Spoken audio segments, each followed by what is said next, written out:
Hey, this is Frank Taylor with Nature in Your Backyard.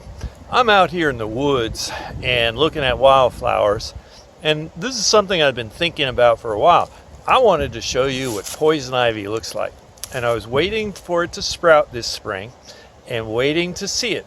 So I'm down on the bottom of the Rockcastle Gorge Trail right now. It's the second week of April, and I was walking along looking at wildflowers and touching them and feeling their leaves and smelling the leaves sometimes. And I came up on this rock, and here is poison ivy. All right, so the saying is, leaves of 3, let it be. Leaves of 5, let it thrive. So leaves of 3, let it be. Here is poison ivy. Let's take a good look at it. And you can see that poison ivy has leaflets that come out in 3s.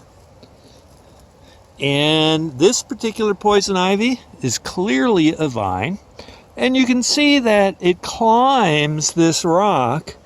And can you see the little hairy fibers, roots coming out that it's clinging to the rock with?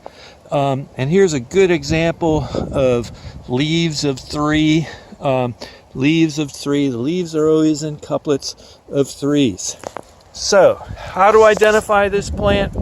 Look for leaves in a 3 combination, hairy vine, it climbs, and the poison ivy can look like a tree sometimes. Sometimes it will grow up on a fence post. The fence post rots away and it remains standing, so it kind of looks like a tree. But it's a vine. It'll grow spread out sometimes on the ground like a ground cover, and it will often grow up like a vine.